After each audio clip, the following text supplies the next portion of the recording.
agak sedikit galak katanya, tapi itu sebenarnya untuk mental aja. Betul. Untuk mental aja. Mereka ya, Iya, bukan untuk ini, bukan. Hanya untuk mentalnya supaya kuat. Karena kita terbang di atas itu kan kadang-kadang cuaca jelek. Kalau mental kita down, siapa yang mau bawa pesawat? Pilotnya jangan cuma dia bisa menerbangkan.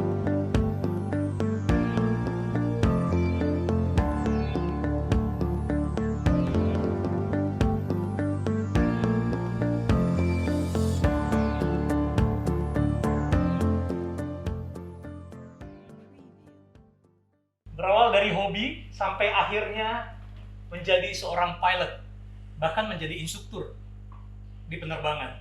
Beliau adalah Kapten Indrawanto Mustafa. Apa kabar, Kapten?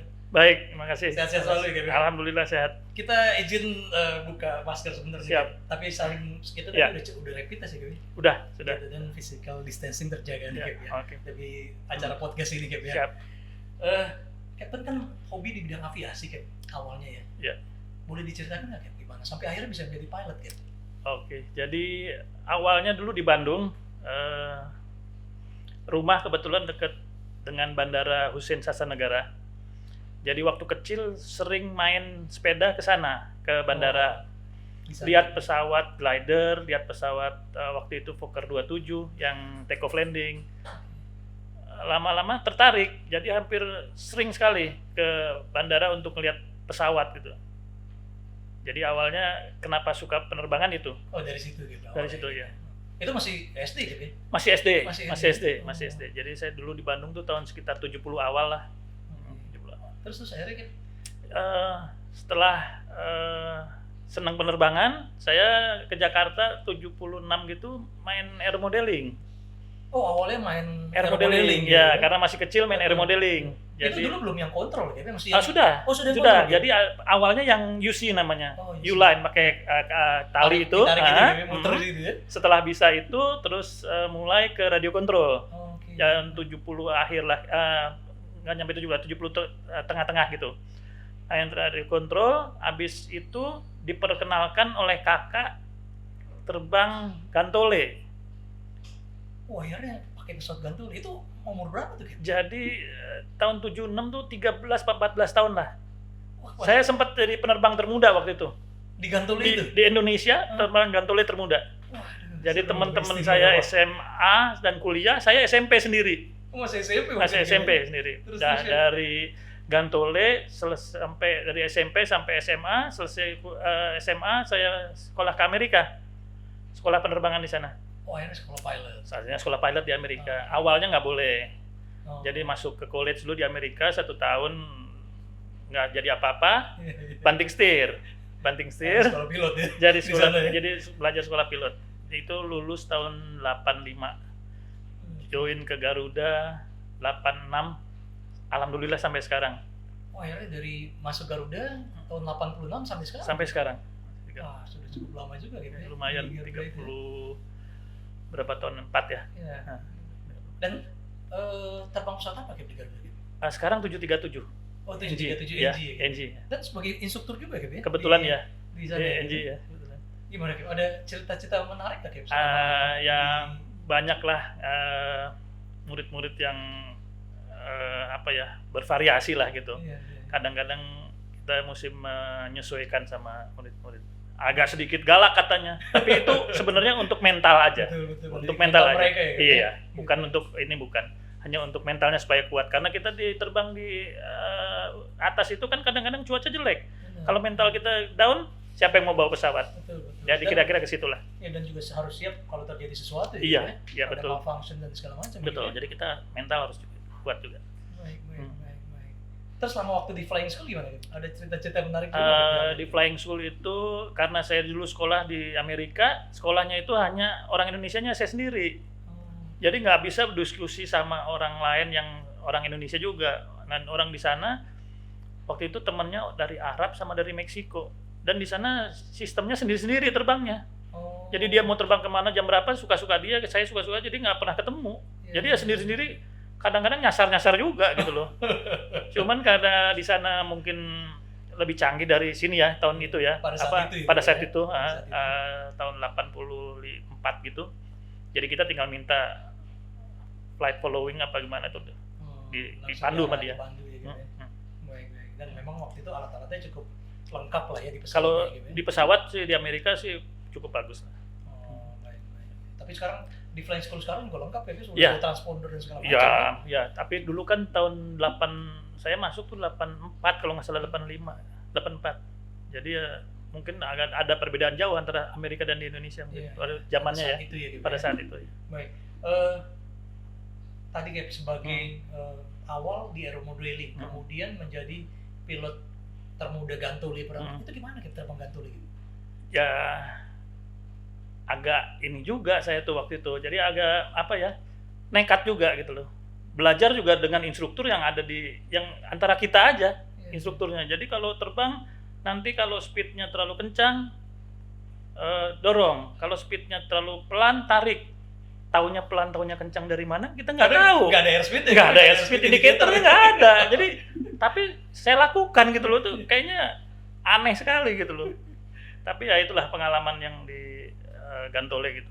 Itu dari hills ya? Loncat dari bukit. Dari Dari bukit 40 meter, 60 meter sampai ke puncak yang paling tinggi tuh sekitar 200 meter, 50 gitu. Oke. Itu sistemnya sama, ada muncul dulu atau baru solo? Enggak, Langsung solo? Nggak ada, zaman dulu nggak ada, berdua tuh nggak ada. Zaman sekarang ada berdua. Zaman dulu nggak ada. Jadi zaman dulu langsung terbang sendiri aja, lompat pakai layangan dari bukit. Gitu. Alhamdulillah sampai sekarang nggak ada kejadian yang fatal gitu. Iya. Nah, setelah terbang di Gantole itu, terbang di Garuda tahun 97-an gitu, baru saya main pesawat hobi. Oh, pesawat hobi. Tapi sempat apa trike itu, bukan? Sempat ya. Sempat main trike juga ya? Sempat main trike. Oh. Jadi ada trike, ada LSA, terakhir saya main eksperimental. Oh, eksperimental gitu ya. Yang mengenai LSA itu gimana gitu? LSA itu Light Sport Aircraft, itu pesawat single engine yang kategorinya gross weight-nya di bawah 650 kilo. Oke. Ya, itu two Two-seater. Rata-rata two-seater. Rata-rata two-seater Ya, rata-rata two-seater. Sampai akhirnya sekarang beralih ke Eksperimental. Dan Ya. akhirnya punya pesawat sendiri gitu. Alhamdulillah bikin sendiri, punya sendiri akhirnya. Itu gimana, boleh diceritain gitu? Gimana? Eh, Karena itu kan kalau nggak salah pesan dalam kondisi masih dalam box terurai. semua ya, terurai. Ya, terurai. Gitu. Jadi waktu itu awalnya tahun 2000, awal tahun 1999 kalau nggak salah, ada teman yang pernah bikin, tapi tidak sampai terbang. Dari situ saya melihat pesawat ini bagus sebenarnya, kepengen punya. Ada rezeki sedikit, saya beli badannya, karena itu terurai jadi agak murah. Oke. Beli badannya dulu Jadi semua. satu-satu gitu belinya ya, nggak secara sekaligus sih. Sekaligus satu pesawat. Satu pesawat. Bisa beli satu-satu, tapi agak repot jadinya nanti berkali-kali masukin. Jadi saya sekaligus masukin itu satu pesawat, badannya aja saya masukin. Saya bikin kira-kira hampir 1 tahun, hampir 2 tahun saya bikin badannya, bikin sendiri. Setelah jadi baru beli mesinnya, sama propeller sama instrumennya. Jadi total kira-kira 2,5 tahun baru jadi pesawatnya. Itu ada tutorialnya gitu, ada buku panduan. Ada dari item per item tuh. Ada per item. Makanya 2,5 tahun baru jadi. Gitu. Tanpa bantuan nih. Ya teman-teman yang dari PTDI ada, sama itu ada yang bantu. Baik. Terus akhirnya setelah jadi pesawatnya, kemudian dipasang engine gitu kan, propeller juga ini itu gimana? Gitu? Ada proses apa lagi? Bingung tuh gini. Waktu belum jadi pengen cepet jadi, waktu sudah jadi bingung kenapa jadi, karena siapa yang mau ngetes. Oh gitu ya. Karena saya juga belum pernah terbang pesawatnya sendiri, belum pernah terbang. Kan baru tipe apa gitu? RV7. RV7. Oh, baik. Jadi Taildragger. Taildragger. Nah, jadi pesawatnya belum pernah terbang karena baru dibikin sama saya. Iya. Saya juga belum pernah terbang dengan pesawat Taildragger. Taildragger tadi ya. Belum pernah. Agak berlainan itu kayaknya cara untuk take off dan landingnya ya kira-kira. Beda, sangat beda. Oh, baik. Jadi ya kita korek-korek ilmu dari buku sama nonton di film aja. Jadi Untuk nggak ada- test flight-nya. Untuk tes flight. Untuk tes flight-nya. Akhirnya dicoba gitu. Akhirnya coba. Tapi sekali coba berhasil. Oh gitu. Karena nontonnya tuh mungkin ribuan kali filmnya, baca buku tuh sampai dihafal sampai luar kepala. Luar kepala semuanya luar kepala, termasuk emergensinya. Apa yang harus saya lakukan ini udah saya ngomong sama tim saya, jangan ada masalah flight control, jangan ada masalah engine fail. Iya, Saya usahakan nggak ada masalah. Alhamdulillah bisa. bisa. Ya, berarti dicoba take off, landing, kemudian ada Ya, pertama taxi. Pertama taxi dulu, handling di bawah lah. Berikutnya pesawatnya dinaikin, belakangnya karena tail dragger kan pesawatnya agak ke belakang gitu ya. Iya. Dinaikin, kira-kira levelnya begini. Oh. Level begini, saya lihat levelnya begini ya gitu. Secara Jadi horizonnya seberapa gitu ya? di atas nanti kira-kira begini. Udah gitu ya udah take off. Take off ya udah, kalau take off saya rasa nggak terlalu banyak masalah. Di atas juga nggak terlalu banyak masalah Ya, ya. hampir mostly sama Sama, lah gitu ya, untuk di tail atas dragger ya. apa tricycle sama. Jadi hanya bermasalah di landingnya aja. Jadi udah naik, pas mau landing gimana? Nah udah, ya ini terakhir ujian terakhir gitu loh. Landingnya itu ujian terakhir. Nah. Tapi akhirnya landing selamat Selamat ya, nggak ada semua, masalah bagus, apa-apa ya. alhamdulillah bagus. Oke, ya. Terus akhirnya saya dengar kan hampir Sabtu Minggu kan selalu meluangkan waktu untuk terbang pesawat itu. Ya, di waktu sekarang ini yang banyak nggak terbang di perusahaan, jadi saya usahakan terbang di eksperimental itu buat Sabtu Minggu untuk ngelatih motorik sama ya manas-manasin lah. Iya. Karena jarang sih terbang. Kalau lagi sibuk kadang sebulan nggak terbang. Iya betul. Ya, Sibuk dengan untuk schedule gitu ya schedule dengan di perusahaan terbang ya akhirnya ya perusahaan duluan lah. Iya. Seperti kemarin kita pernah nyoba berdua gitu ya. Nah, Kita terbang keliling dengan libur pesawat kan? RV itu, Iya, Seru, pas libur ya. Betul. Terus ada pengalaman-pengalaman selama menerbangkan RV itu gitu? Ada sih, agak pernah ngalamin sedikit sloopy gitu loh. Jadi waktu belok itu kayaknya pesawatnya jatuh gitu. Kaget lurus lagi. Nah, kenapa gitu loh. Saya cari ternyata ada yang sedikit kurang bagus bikinnya. Oh. Sepele masalahnya tapi efeknya lumayan. Jadi ujung sayapnya itu di trailing edge-nya, flap dan aileron itu kurang tajam bikinnya. Agak gini gitu loh. Oke. Itu yang Nggak bikin airfoil gitu iya, harusnya kan belakangnya ya? lancip gitu. Lancip, Kayak iya. ujung pisau lah. Iya. Ini agak gembung, cuman itu aja. Oh ya, berefeknya nggak jadi Efeknya lumayan, cuman nyarinya itu kan bingung apanya nih sampai lumayan lama nyari, akhirnya ketemu ke pabrik ngomong gitu, kita email ke pabrik. Itu coba kamu periksa itu, sudutnya mungkin itu. Pas diperiksa benar. Oh, udah itu hilang masalahnya. Gitu. Jadi ada banyak trik-trik yang kita mesti belajar banyak lah. Benar. Kemudian setelah menerbangkan pesawat ini juga setahu saya bisa aerobatik ya. Ya, ini RV karena ya. pesawat ini memang sport aerobatic. Jadi untuk beginner, untuk aerobatic itu bisa.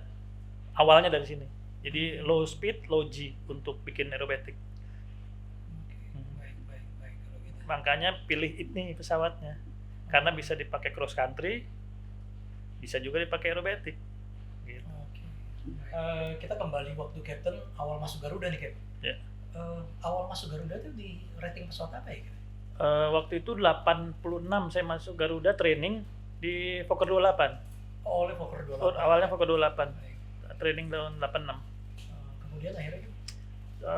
Kira-kira 3 tahun di Fokker 28, terus ke 747-200. Oh, jadi sempat terbang widebody 747 gitu? Sempat. Itu 747-200 kira-kira nggak sampai 3 tahun juga. Dari 747-200 ke 747-400. Nah, ini agak lama. Karena waktu itu kan ada Krismon, ada segala macam kejadian, jadi sekitar 11 tahunan mungkin.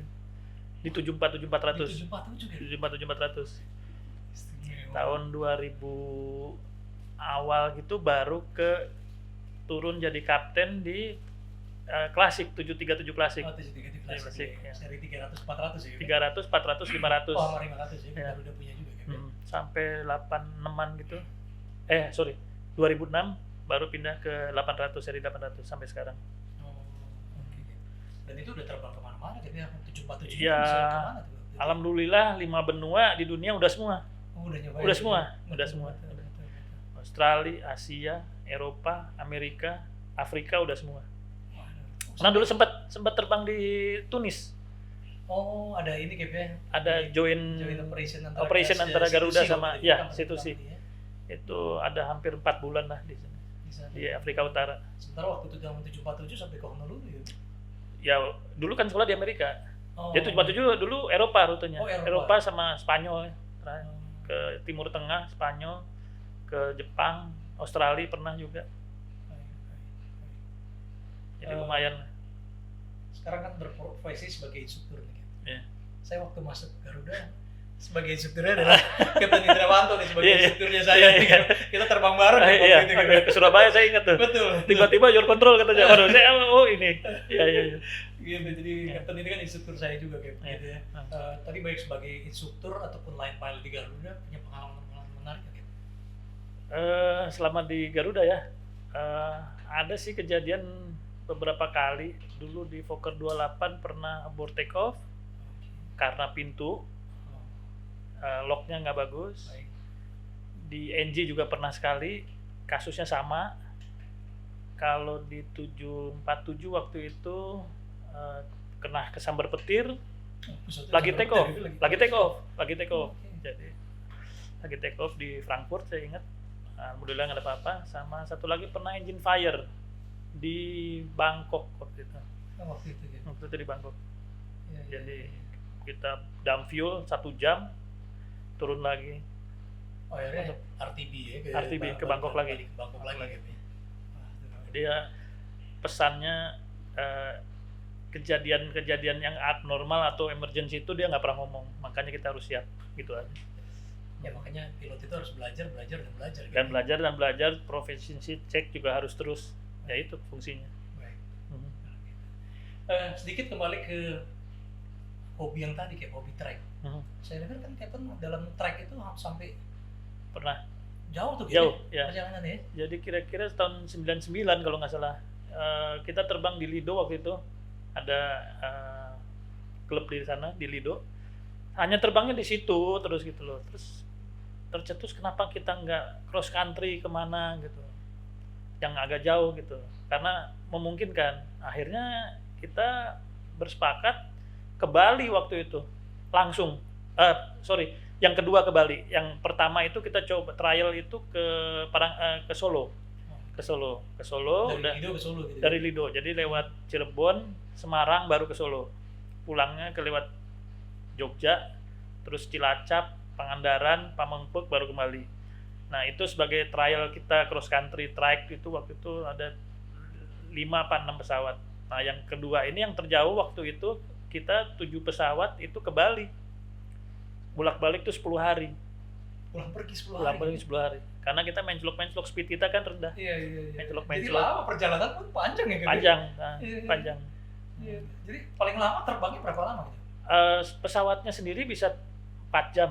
Oh, endurance-nya Ya, 4 endurance-nya 4 jam. 4 Cuman kita belum, mungkin 2,5 jam udah mendarat lagi, refueling lagi, Benar. dan lagi. Karena kita speednya kan agak beda-beda, jadi Iya. nunggu yang Ketinggian berapa itu gitu? nggak tinggi, kita paling 1.000, 1.500, kadang-kadang 500 juga kita terbang. Iya, tapi dengan waktu endurance yang cukup lama itu kan. Ya, jadi sehari itu pagi kita terbang dari pagi sampai jam 9, 10, berhenti, nanti sore baru kita terbang lagi. Soalnya kalau terbang siang nggak nyaman kitanya. Karena pesawat trike itu kecil kan. Betul. Jadi, Bangku nggak, juga di iya. sini kondisinya. Jadi kita hanya terbang pagi dan sore. Oke, Cap. Sudah sebagai pilot komersial, kemudian punya hobi juga, punya pesawat juga gitu. Masih punya cita-cita yang belum tercapai nggak, Cap? Sebenarnya pengen jadi pilot aerobatik. Artinya pilot airline yang bisa aerobatik. Jadi saya cita-citanya pengen bisa aerobatik di pesawat saya. Sudah melakukan tapi belum sendiri. Jadi masih didampingi oleh instruktur. Oh, Oh, jadi udah latihan aerobatik juga? Sudah, ya? Karena sudah. Pesawat RV ini juga certified buat aerobatik tadi Iya, gitu ya? saya sih full aerobatic. Full aerobatik ya? Jadi sekarang masih didampingi oleh instruktur belum sendiri. Kira-kira mungkin itu cita-cita yang terakhir kali Iya. sebelum pensiun. Mudah-mudahan tercapai itu kan. Insya Allah. Iya, baik Cap. Oke Cap, terakhir nih Cap, sebelum kita tutup acara kita nih Cap, punya pesan-pesan nggak Cap buat generasi muda kita saat ini Cap? Kayak mungkin buat generasi muda gitu ya yang punya cita-cita terbang, yang mengira penerbangan ini susah, mahal dan lainnya, mungkin bisa gabung di awalnya di sport, di aerosport. Oh, ada flying club. Ada flying club dulu. Dan buat terbang itu tidak perlu menjadi pilot, tidak perlu menjadi pilot profesional. Jadi bisa juga seperti teman-teman di klub kita di Cibubur, ada beberapa yang bukan pilot profesional, dia berprofesi sebagai pengusaha, bisa beli pesawat sendiri dan bisa terbang. Jadi untuk generasi muda, jangan kalau mau terbang tidak harus menjadi pilot profesional. Jadi mungkin dari dokter gigi ada juga teman dokter gigi, dari pengusaha, dari banyak, kira-kira gitu. Jadi jangan pernah takut untuk datang, nanya-nanya dulu, joy flight dulu, nanti akan lebih mudah tertariknya. Kan flying club itu juga banyak ya gitu ya, khusus untuk Banyak. yang captain di Cibubur itu Asia Aero Flying Club. Asia Aero Di Flying Club, Jakarta ada beberapa, di Jawa Tengah, di Jogja juga ada, Solo juga ada, Bandung juga ada. Jadi mungkin bisa join di salah satu. Baik, kalau gitu.